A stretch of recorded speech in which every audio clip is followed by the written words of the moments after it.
Saudara-saudari yang terkasih, pada hari Minggu Paskah ke-6 kita berdoa mohon perdamaian dunia. Kita berdoa untuk mereka yang terlibat dalam karya pelayanan, pastoral, sosial, para pendoa, para penderma. Marilah saudara-saudari kita mengakui dosa-dosa kita supaya kita layak merayakan misteri sudah berdoa. Allah Bapa Maha Pengasih, pandanglah umat-Mu yang sedang berhimpun ini dan curahkanlah kami dengan Roh Kudus-Mu. Semoga dengan pencurahan Roh Kudus itu, kami dapat memahami sabda Putra-Mu dan melaksanakannya dalam hidup kami sehari-hari.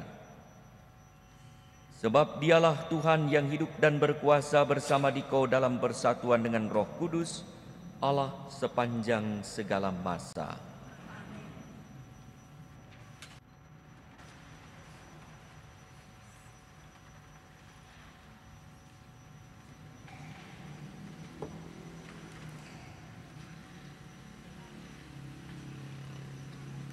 Bacaan dari Kisah Para Rasul.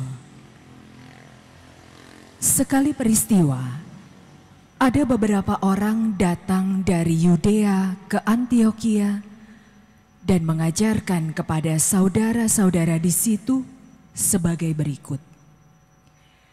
Jika kamu tidak disunat menurut adat istiadat yang diwariskan oleh Musa, maka kamu tidak dapat diselamatkan.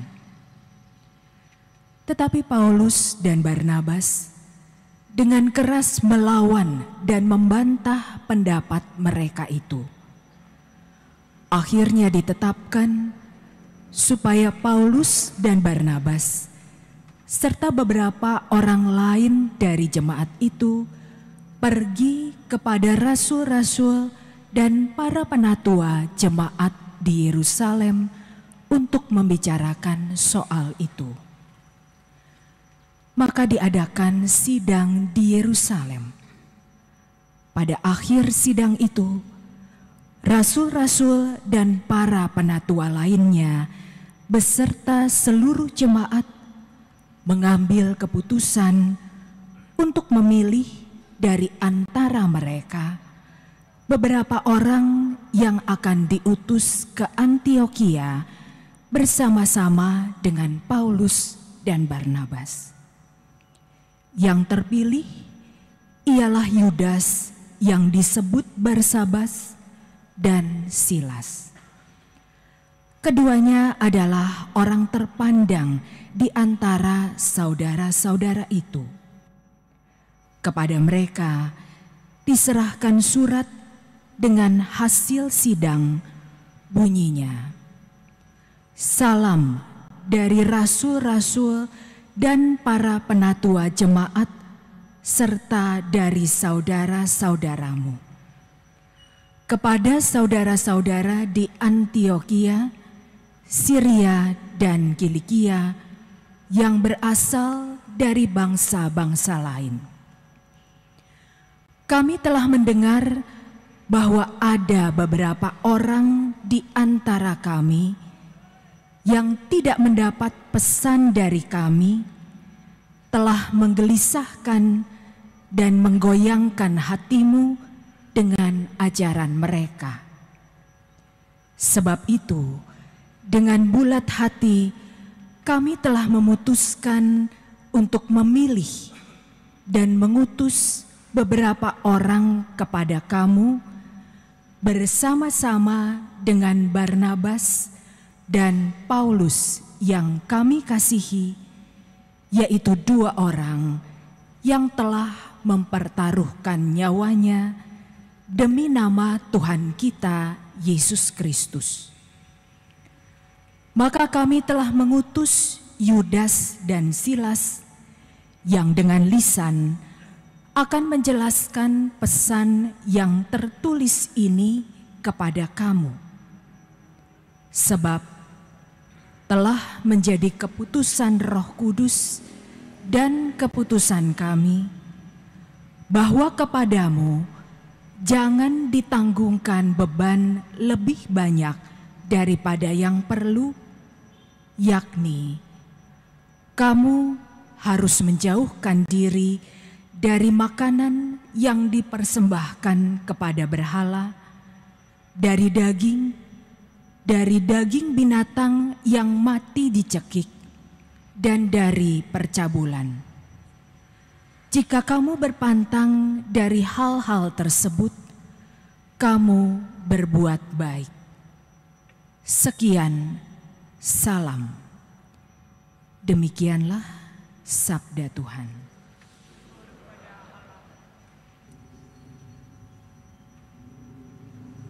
Bacaan dari Kitab Wahyu. Di dalam roh, aku Yohanes dibawa oleh seorang malaikat ke atas sebuah gunung yang besar lagi tinggi. Di sana ia menunjukkan kepadaku kota yang kudus, yakni Yerusalem, turun dari surga, dari Allah. Kota itu penuh dengan kemuliaan Allah, dan cahayanya sama seperti permata yang paling indah, bagaikan permata yaspis, jernih seperti kristal. Temboknya besar lagi tinggi, pintu gerbangnya 12 buah. Di atas pintu gerbang itu ada 12 malaikat, dan di atasnya tertulis nama ke-12 suku Israel. Di sebelah timur terdapat 3 pintu gerbang, di sebelah utara 3 pintu gerbang, di sebelah selatan 3 pintu gerbang, dan di sebelah barat 3 pintu gerbang. Tembok kota itu mempunyai 12 batu dasar, dan di atasnya tertulis nama ke-12 rasul anak domba. Di dalam kota itu tidak kulihat bait suci, sebab Allah, Tuhan yang Maha Esa sendirilah bait sucinya, demikian juga anak domba itu. Kota itu tidak memerlukan matahari dan bulan untuk meneranginya, sebab kemuliaan Allah lah yang meneranginya, dan anak domba itulah lampunya. Demikianlah sabda Tuhan.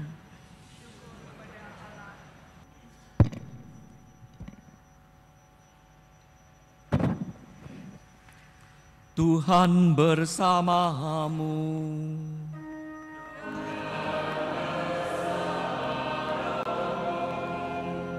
Inilah Injil suci menurut Yohanes.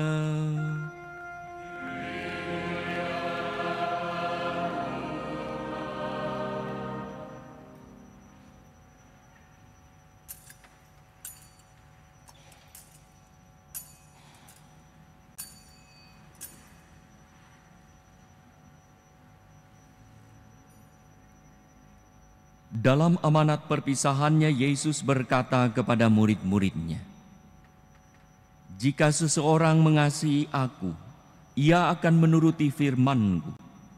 Bapa-Ku akan mengasihi dia, kami akan datang kepadanya dan tinggal bersama-sama dengan dia. Siapa saja yang tidak mengasihi aku, ia tidak menuruti firman-Ku. Firman yang kamu dengar itu bukanlah dari aku, melainkan dari Bapa yang mengutus aku. Semuanya itu aku katakan kepadamu selagi aku berada bersama-sama dengan kamu. Tetapi penolong, yaitu Roh Kudus, yang akan diutus oleh Bapa dalam namaku, dialah yang akan mengajarkan segala sesuatu kepadamu dan akan mengingatkan kamu tentang semua yang telah aku katakan kepadamu. Damai aku tinggalkan bagi kamu, damai-Ku aku berikan kepadamu.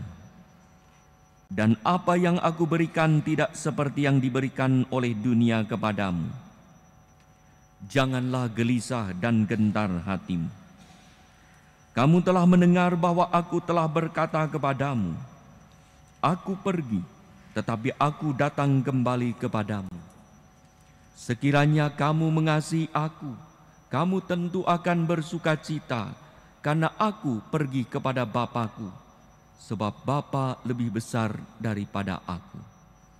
Sekarang juga aku mengatakannya kepadamu sebelum hal itu terjadi, supaya apabila hal itu terjadi, kamu percaya. Demikianlah sabda Tuhan.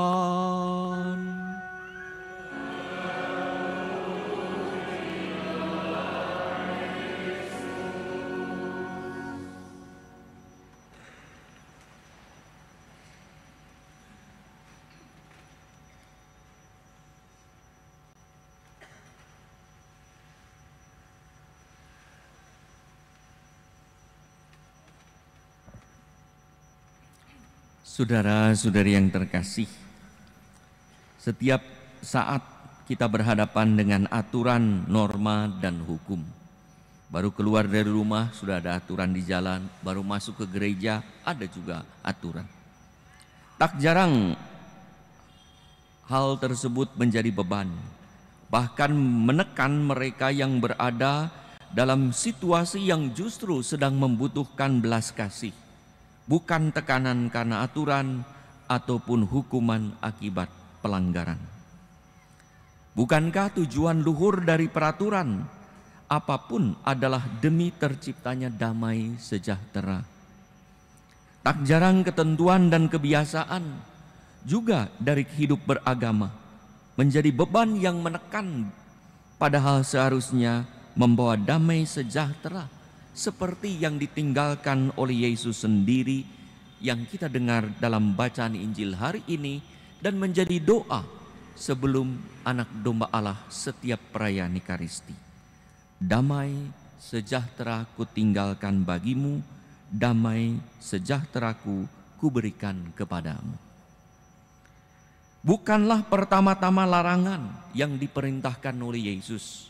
Tidak boleh ini, tidak boleh itu. Tapi Yohanes 13:34 berkata, aku berkata kepadamu, perintah baru kepadamu, aku memberikan kepadamu perintah baru kepada kamu, yaitu supaya kamu saling mengasihi, sama seperti aku telah mengasihi kamu, demikian pula kamu harus saling mengasihi. Saudara-saudari yang terkasih, beberapa kali saya mendapat pertanyaan dan pernyataan bahwa di paroki ini tidak boleh ini, tidak boleh itu, di sana tidak boleh ini, tidak boleh itu. Kok banyak sekali larangan? Pernah juga ada yang berkata, apakah boleh mendoakan atau perayaan Ekaristi untuk orang yang belum dibaptis? Apakah boleh melakukan sakramen pernikahan pada masa Prapaskah? Apakah boleh memerciki jenazah orang bukan Katolik saat anaknya yang Katolik meminta? Jangankan jenazah orang yang adalah tubuh bermartabat, yang pantas dihormati, diciptakan oleh Allah, binatang tak beragama dan barang tak bernyawa pun bisa diperkati dan diperciki air suci sesuai dengan intensinya. Karena banyak aturan yang tak semestinya dan malah membebani banyak orang. Secara ekstrim saya menyampaikan dalam sosialisasi musyawarah pastoral Keuskupan Bandung beberapa minggu yang lalu. Di Keuskupan Bandung saya katakan semua boleh, tidak ada larangan, semua boleh kecuali satu, berbuat jahat. Saking apa? Ini tidak boleh, itu tidak boleh. Tentu hal ini harus dipahami sesuai dengan konteksnya. Jangan ditelan bulat-bulat hingga bisa terjadi salah paham. Tentu kita harus menghormati aturan. Tetapi dalam gereja Katolik ada banyak larangan dan halangan.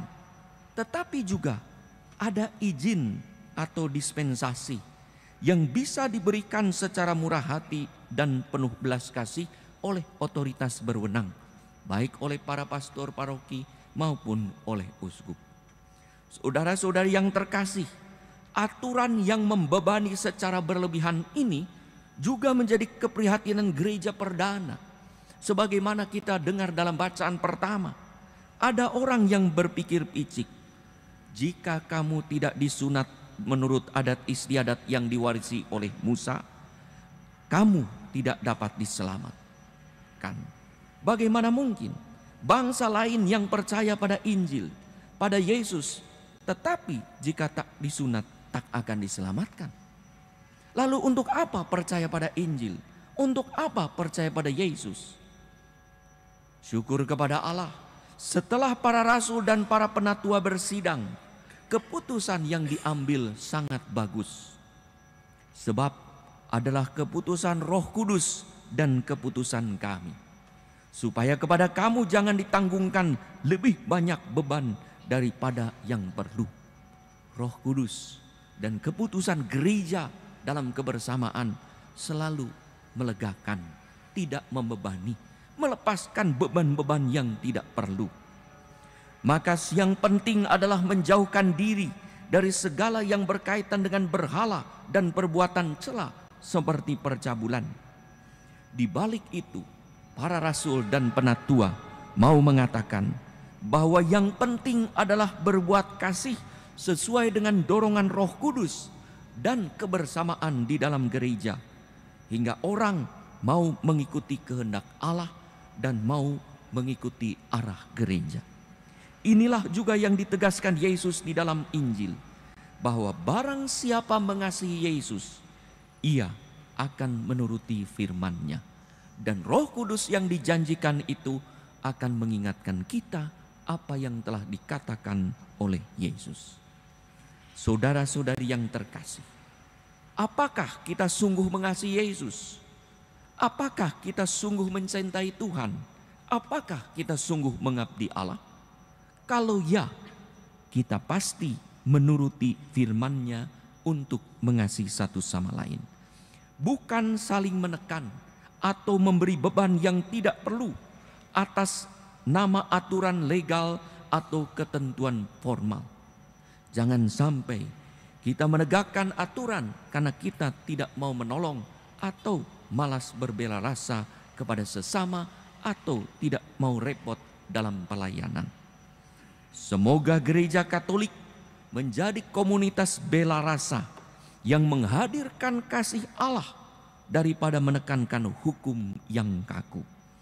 Bukankah dalam gereja Katolik semua ketentuan yang dibuat oleh manusia demi kesejahteraan bersama dan keutuhan gereja yang bisa diberi izin apabila dilarang dan boleh diberi dispensasi apabila ada halangan jika ada orang-orang yang sungguh membutuhkan belas kasih pada situasi-situasi tertentu. Kecuali hukum ilahi dalam kitab suci yang tak pernah bisa diubah. Saudara-saudari yang terkasih, kalimat pertama Paus Leo ke-14 untuk kita semua. Bukan harus begini, harus begitu, tetapi damai sejahtera bagi kamu semua. Mari kita membangun jembatan kasih di antara kita dan dengan siapapun, hingga hidup kita tidak menjadi beban yang tidak perlu bagi orang lain, tetapi menjadi tanda kehadiran Tuhan yang penuh kasih, yang meninggalkan damai sejahtera kepada kita. Semoga hidup kita menjadi jembatan bela rasa kasih Allah antara Allah dan manusia. Semoga hidup kita menjadi jembatan belas kasih yang menyatakan kehadiran